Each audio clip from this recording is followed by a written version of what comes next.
భారత్ క్రికెట్లో ఒక శకం ముగిసింది. దేశపు అత్యంత వృద్ధ టెస్ట్ క్రికెటర్ మాజీ ఆటగాడు సిడి గోపీనాథ్ నిన్న చెన్నైలో కన్నుమూశారు.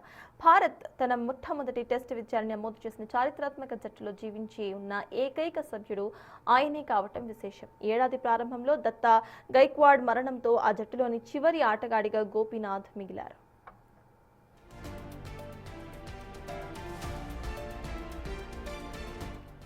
చెన్నైలోని అడయారులో ఉన్న తన కుమార్తె నివాసంలో నిద్రలోనే గోపీనాథ్ తుది శ్వాస విడిచినట్లుగా కుటుంబ సభ్యులు తెలియజేశారు. 1930 మార్చి 1న మద్రాసులో జన్మించిన ఆయన కుడి చేతి వాటం బ్యాటర్గా దేశావళి క్రికెట్లో మద్రాసు జట్టు తరపున నిలకడగా రాణించి జాతీయ జట్టులో స్థానం సంపాదించారు.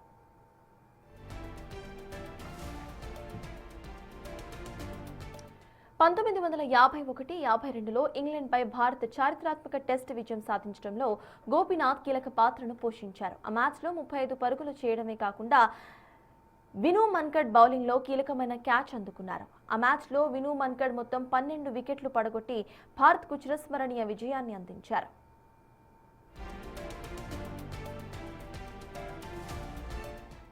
ఆటగాడిగా రిటైర్మెంట్ తర్వాత కూడా గోపీనాథ్ క్రికెట్కు సేవలందించారు. మద్రాస్ జట్టుకు కెప్టెన్గా 1970లో జాతీయ సెలక్షన్ కమిటీ చైర్మన్గా 1979 ఇంగ్లాండ్ పర్యటనకు భారత జట్టు మేనేజర్గాను బాధ్యతలను నిర్వహిస్తున్నారు.